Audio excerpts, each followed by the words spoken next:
Christine Sinclair joins us. Of course, you all know her as the captain of Team Canada's soccer team. Welcome. Thank you. We're so excited Thanks to for have you having here. me. No problem. So, what's the question that you always get?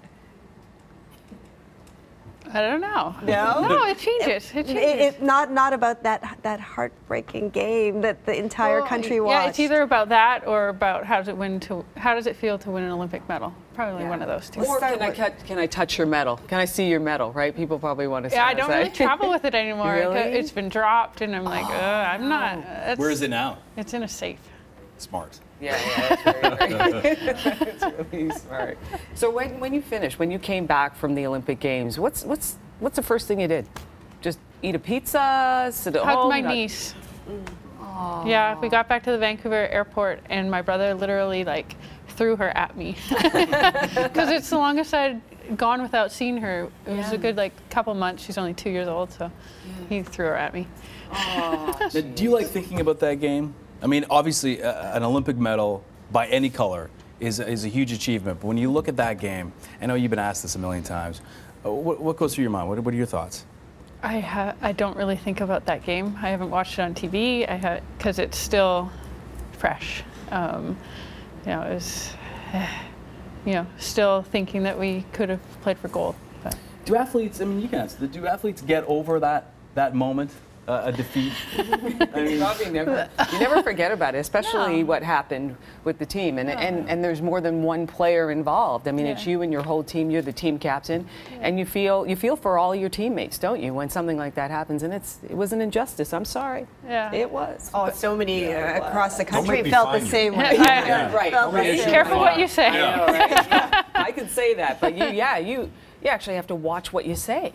Did you? Not really.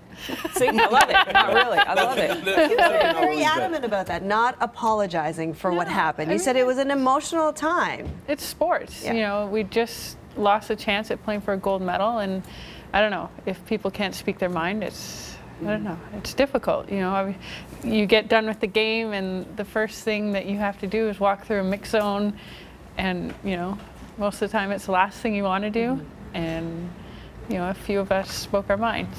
Will comments like that affect your future on the field in the eyes of the ref? Will they treat you a little differently? I don't think so.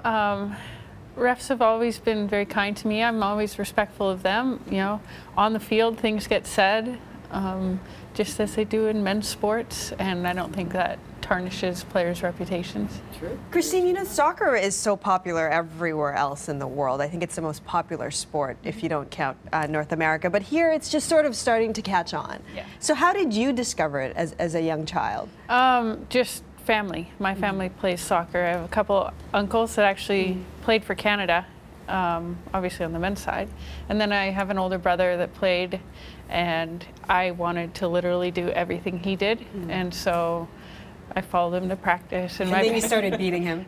You started getting Don't really tell good. him that yet. Yes. No, at the age of 4, my parents saw that I just loved sports, and they signed me up for soccer and baseball, and Do you think there's going to be a spike? I mean, every Olympics would come around, or every World Cup, you think, well, this is it. I mean, soccer in North America is really going to go. Obviously, the men's soccer team didn't have the kind of luck that, and the run to the World Cup this time around that we were hoping for.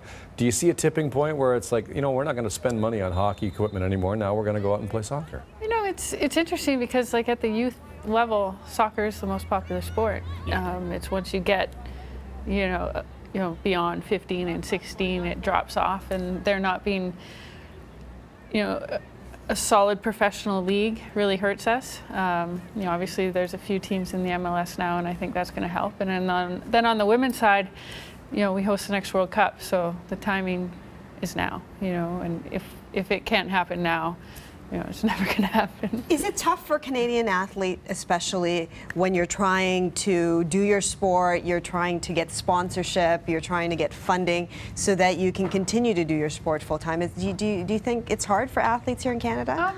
I think for most it is, yeah. I mean, I'm fortunate enough to, have won a bronze medal at the Olympics. I'm here with Tide, launching Tide Sport, a new detergent, and so there are few athletes that are lucky, but for the most part, they struggle to to be able to have sports as their full-time job, you know, which makes it difficult to compete with the world's best, where sports that's all they do. Are you comfortable with this part of the job? I mean, I'm this is getting part there. of the job. I'm getting there. Part of it. And then you come and you're a spokesperson for a corporation, and you have products and all the rest of that. Is that tough too, to learn all that? It's an adjustment. And, you know, I'm so used to just answering sports questions and how was the game? How's the next game going to go? You know, but it's something myself and my teammates, you know, we take very seriously, because we want this sport to just take off.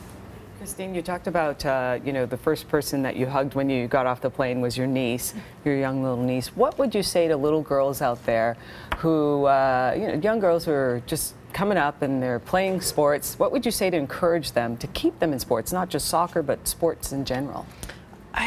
Just have fun. You know, not everyone is going to pick a sport that's what they're going to excel at and that's what they're going to do. But it's no matter what you find in life, find something that you love doing and work hard at it, and you never know what could happen. I mean, when I was 4, I never thought this was possible. It was just, oh, I like kicking a ball around, you know? Now you got a bronze medal, an Olympic bronze medal. And as you said, a medal by any color, right? Oh, We're so proud of you. Thank Canada you. is so proud of you. Thank you. Thank you so much for being here. Thanks for having me. Christine Sinclair, Team Canada soccer captain, and I love what it says on your Twitter page. Bronze medalist and striving for better. So we'll be watching you. Thank you. Thanks, Christine. Thanks. All right. You are watching.